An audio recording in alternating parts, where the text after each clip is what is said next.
നവരാത്രി ഇന്ന് തൊട്ട് തുടങ്ങുകയാണ്. നവരാത്രിയുടെ ദിവസങ്ങളിൽ നൈവേദ്യം അർപ്പിക്കുന്ന പതിവുണ്ട്.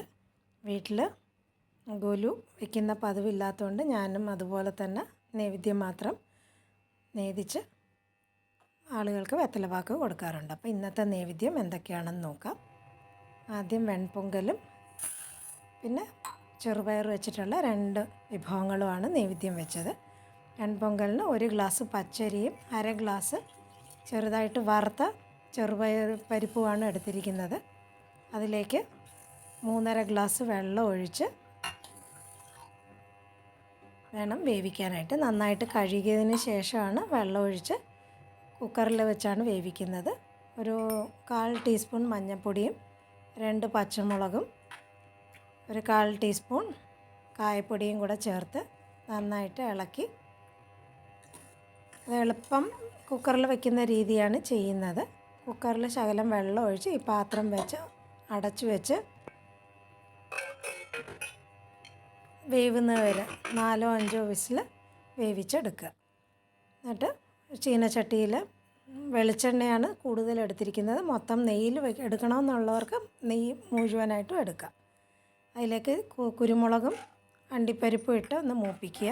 കുരുമുളക് ഇപ്പം ഇതൊക്കെ അവരവരുടെ സ്വാദിനനുസരിച്ച് കൂട്ടുകയോ കുറയ്ക്കുകയോ ഒക്കെ ചെയ്യാം. അതിലേക്ക് 1 ടീസ്പൂൺ ജീരകം കൂടെ ചേർത്ത് ജീരകം നന്നായിട്ട് പൊട്ടി വരുമ്പോൾ 1/4 ടീസ്പൂൺ കൂടെ കായപ്പൊടിയും ശകലം കറിവേപ്പിലയും ഒന്ന് താളിപ്പിനായിട്ട് ചേർക്കുക. കായപ്പൊടി നമ്മൾ ശകലം ചേർത്തിട്ടുണ്ട് എങ്കിലും 1/4 ടീസ്പൂണും കൂടെ എണ്ണയിൽ ചേർക്കുമ്പോൾ നല്ല മണവും സ്വാദും കൂടും. എന്നിട്ട് ഇതിൽ നിന്ന് ശകലം ഒന്ന് അവസാനം അലങ്കരിക്കാനായിട്ട് ഇതിൽ തന്നെ മാറ്റി വയ്ക്കുന്നുണ്ട്. അതിലേക്ക് നമ്മൾ വേവിച്ച് വെച്ചിരിക്കുന്ന അരിയും ചെറുപരിപ്പിൻ്റെയും കൂട്ട് നന്നായിട്ട് വെന്ത് വന്നിട്ടുണ്ട്. ഇതിൽ താളിപ്പിലേക്ക് പകർന്നിട്ട് നല്ല അയവായിട്ട് വരണം എന്നുണ്ടെങ്കിൽ കുക്കറിൽ വെച്ചിരിക്കുന്ന ബാക്കി വെള്ളവും കൂടെ ശകലം, അത് നല്ല ചൂട് വെള്ളവുമായിരിക്കും, അത് തന്നെ ഒഴിച്ച് കുറച്ചും കൂടെ അയവ് പരുവത്തിൽ എടുക്കാം. ഇതിപ്പം അത്ര ആ ഒഴിച്ചിരിക്കുന്ന വെള്ളവും ഒന്ന് അതിൽ നിന്ന് ഒരു കലക്കി ഒഴിക്കാനായിട്ട് 2-3 ടേബിൾ സ്പൂണേ വെള്ളം ഒഴിച്ചിട്ടുള്ളൂ. ആവശ്യത്തിന് സ്വാദിനുള്ള ഉപ്പും കൂടെ ചേർത്ത് 5 മിനിറ്റ് ചെറുതീയിൽ വേവിക്കുക.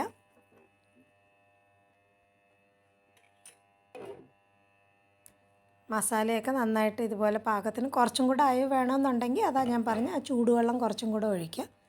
ഇതിലേക്ക് 1/2 ടീസ്പൂൺ പൊടിച്ച കുരുമുളക് പൊടിയും വറുത്ത് പൊടിച്ച ജീരകപ്പൊടിയും 1/2 കപ്പ് മുതൽ 1 കപ്പ് വരെ തേങ്ങ, ഇതൊക്കെ അവരവരുടെ സ്വാദിനനുസരിച്ച് കൂട്ടുകയോ കുറയ്ക്കുകയോ ഒക്കെ ചെയ്യാവുന്നതാണ്.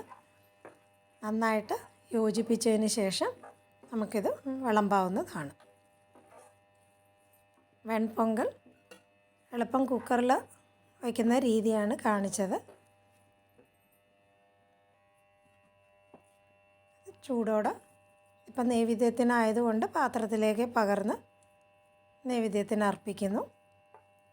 അല്ല വിളമ്പാനാണെങ്കിൽ സാമ്പാറോ ചട്നിയുടെ കൂടെ നമുക്കിത് വിളമ്പാവുന്നതുമാണ്. ബ്രേക്ക്ഫാസ്റ്റായിട്ടൊക്കെ സുഖമായിട്ട് നമുക്കിത് വിളമ്പാവുന്നതാണ്. നമ്മൾ എടുത്തു വച്ചിരിക്കുന്ന താളിപ്പ് ശകലം എടുത്തു വച്ചിട്ടുണ്ടായിരുന്നു അലങ്കരിക്കാനായിട്ട്, അത് ചേർത്ത് അലങ്കരിച്ച് വിളമ്പുക. അപ്പം ഇന്നത്തെ നൈവേദ്യത്തിൽ ആദ്യത്തേത് വെൺപൊങ്കൽ. ഇനി അടുത്തത് ചെറുപയർ കൊണ്ടിട്ടുള്ള വിഭവമാണ്. ഇപ്പോൾ അത് ചെറുപയർ വേവിച്ച് മാറ്റി വെച്ചിട്ടുണ്ട്. 1 ഗ്ലാസ് ചെറുപയറിന് 3/4 ഗ്ലാസ് തൊട്ട് 1 ഗ്ലാസ് വരെ ശർക്കര എടുക്കുക. നന്നായിട്ട് ഉരുക്കി ഒന്ന് തിളപ്പിക്കുക, അരിച്ച് തിളപ്പിക്കുക. അതിലേക്ക് തേങ്ങയും വേവിച്ച് വെച്ചിരിക്കുന്ന ചെറുപയർ കുഴഞ്ഞു പോകാത്ത രീതിയിൽ വേണം വേവിക്കാൻ, നന്നായിട്ട് വെന്തിരിക്കുകയും വേണം.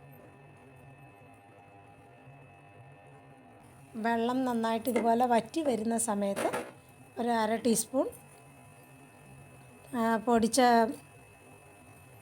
ഏലക്കാപ്പൊടിയും 1/2 ടീസ്പൂൺ നെയ്യും കൂടെ ചേർത്ത് നന്നായിട്ട് യോജിപ്പിച്ച് അതിൽ നന്നായിട്ട് വരണ്ട് വരുന്ന വെള്ളമയമെല്ലാം തീരുമ്പോൾ അതെടുക്കുക.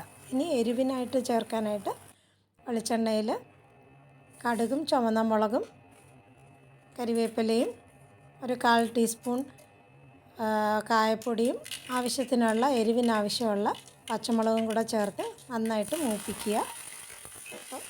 മൂത്തതിന് ശേഷം വേവിച്ച് വെച്ചിരിക്കുന്ന ചെറുപയറിട്ട് ആവശ്യത്തിനുള്ള ഉപ്പും കൂടെ ചേർത്ത് ഇതുപോലെ ഉതിരുതിരായിട്ട് ഇരിക്കുകയും വേണം, പക്ഷെ നന്നായിട്ട് വെന്തിരിക്കുകയും വേണം. ഇത് എരിവുള്ള ചുണ്ടലാണ് തയ്യാറാക്കുന്നത്. ആദ്യം തയ്യാറാക്കിയത് മധുരമാണ്. ആവശ്യത്തിന് ഉപ്പും കൂടെ ചേർത്ത് ഒന്ന് അടച്ച് വെച്ചിട്ട് വേവിക്കുക. അതിൽ താഴെ വെള്ളമയമില്ലാന്ന് ഉറപ്പ് വന്നതിന് ശേഷം സ്വാദിനാവശ്യമുള്ള തേങ്ങ 1/2 കപ്പോ 1 കപ്പോ തേങ്ങയും ചിരകിയ തേങ്ങയും കൂടെ ചേർത്ത് നന്നായിട്ട് ഇളക്കി നമുക്ക് എടുക്കാവുന്നതാണ്. നവരാത്രിക്ക് നമ്മൾ ചുണ്ടൽ നിവേദിച്ച് അർപ്പിക്കുന്നതാണ്. അതുപോലെ ഇന്ന് തയ്യാറാക്കിയത് ചെറുപയർ കൊണ്ടിട്ടുള്ള 2 മധുരവും എരിവുമുള്ള ചുണ്ടലാണ്. നവരാത്രിയുടെ ആദ്യത്തെ ദിവസത്തിൽ തയ്യാറാക്കിയ വിഭവങ്ങളാണ് ഇന്ന് കാണിച്ചത്. മധുരവും എരിവും ഉള്ള ചുണ്ടലും ആദ്യം നമ്മൾ തയ്യാറാക്കിയ പൊങ്കൽ. എല്ലാവർക്കും നവരാത്രി ദിന ആശംസകൾ. അമ്മേ നാരായണ, ദേവി നാരായണ, ലക്ഷ്മി നാരായണ, ഭദ്രേ നാരായണ.